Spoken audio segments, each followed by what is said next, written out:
If you're curious about your relationship to fear, this video is for you. If you've been to my channel before, welcome back. If you're new to my channel, my name is Ross and I'm an intuitive counselor. And in this video, I want to talk about your relationship to fear and bring some curiosity to that topic and perhaps shed some insights into your relationship to fear and what fear actually is. And I always like to think of fear in terms of the Eastern chakra system. And fear is related to the root chakra, which is the lowest chakra in the Eastern chakra system. And for those of you who don't know much about that, it's essentially like energy centers that exist in different parts of our body, and they activate in order of, like, they activate sequentially at different points in our growth and aging. And the first energy center to come online is the root chakra, or the root center. And the root center is also associated with fear. And if you think of the root center, it's all about being connected to the earth. It's foundational. It's about grounding. And the thing about this energy center and the thing about fear is that, fear is very much based in instinct. It's a sense of like feeling safe. It's about security. It's about our intuition. It's about our connection to our environment and what's going on around us. And on a primal level, it's about being safe in the world. And this energy center comes online around, in the womb to like around 12 months. And that's a very important time in our development. It's a time when we 100% need the care and attention of those around us. We need to be taken care of by those around us to survive. So it's a very primal time. And we can't do anything without that care and nurturing and support in our environment. So if during that time we experienced anything that was the opposite of nurturing, or the opposite of connection, or the opposite of safety, that can kind of get programmed into our early experiences. And so there's kind of like these interesting two layers when it comes to fear. And the one is that fear is a very important part of being safe in the world. In other words, our body is always checking our environment to see, it's like, am I safe or am I in danger? And when you think about, being a hunter-gatherer, being out on the land, being rooted and being connected and being aware of what's going on around you is going to keep you safe.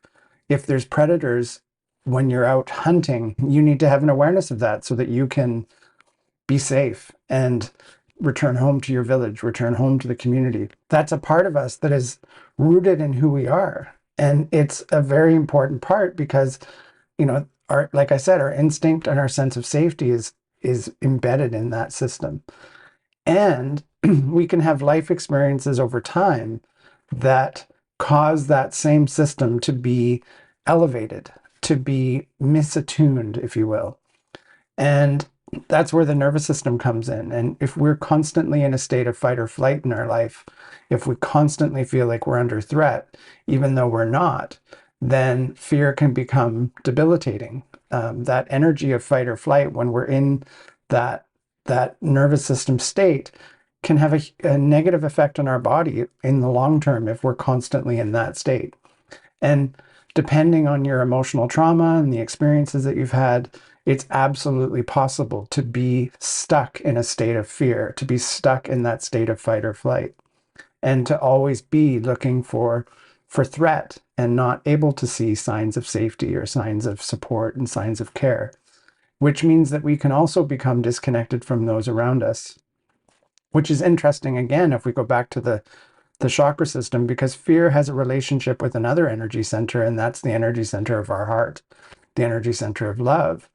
And I find that interesting because, like I said, we go through this sequential journey through the energy centers as we open up to ourselves and come back to our natural state, our nature, our true divine nature of who we really were when we came here to this life. And when you look at the lower three chakras, it's the root, the sacral, and the solar plexus. And the emotions attached to those are fear, shame, and guilt. And that's super interesting because that seems to be the things that we tend to have to work through before we can get to our heart, before we can get to that place of love. And so there's this dual relationship between fear and love. It's like there's this duality and this polarity that exists. It's like the other side of the coin of fear is love. And when we can come from that place of love and acceptance and openness and um, just care for others, compassion, kindness, what happens is we transform fear. We don't feel that sense of fear. And we can step into the world, we can connect, we can step forward instead of stepping back. And that's how we're meant to live. We're meant to live in community. We're meant to live in connection with others. We're meant to be supported by others. We're not meant to be isolated and alone and disconnected from others. And so fear has created this interesting dynamic in our lives because people can be perceived when we're in that fight or flight state as being unsafe when they're actually not. And that's where this overlay of nervous system activation can really play a part in how we relate to others. So you might be asking yourself the question, well, how do I work with this? How do I get through this? How do I change this circumstance? And I think the best place to start is through awareness. Just really taking the time to notice, to embrace what is happening in your nervous system and to notice what's happening, to see what's going on in your environment, which can be tricky because when we're in that state of fight or flight, we might not have access to that part of ourselves that can be aware. And maybe the awareness comes after reflecting on situations that have occurred and asking yourself the question, was I actually in danger in that situation? Was I safe? Was I being supported? And what happens is, as we start to evaluate and observe the situations that we've been in, we can start to change the story and create a different story and a new story based on what our actual experiences are. And when we start to disprove and see that there was a different truth occurring, that's when we can rewrite our nervous system as well. And there's so many pieces to this, like, are you surrounding yourself with the right people? Are you surrounding yourself with people who are supportive and helpful and caring? And, there's so many layers. But I guess the biggest piece of this is to kind of highlight that, there's an acronym for fear, which is false evidence appearing real, which means that we can misperceive something. So it can be a false information that's making us step into fear. And the other acronym for fear is to face everything and rise, which means that we need to step towards and step with our fear into new situations and new experiences and evaluate them differently and start to see them differently. And really that comes from the awareness that I was speaking about. And that's the starting place, is just to become aware of what's going on and become the observer of like, hey, that situation that happened last night where I felt anxious and I felt fearful, nothing actually happened. I was fine. I was safe. And this is super important because, as I said, those primal parts need to remain. We're not trying to eliminate fear. We're trying to change our relationship to it and have a more accurate sense of when we are actually in danger versus when we think we're in danger. So I think I'll leave it there. Hopefully that inspired some thoughts within you and connected some dots or gave you something to think about. And I thank you for taking the time to watch this video.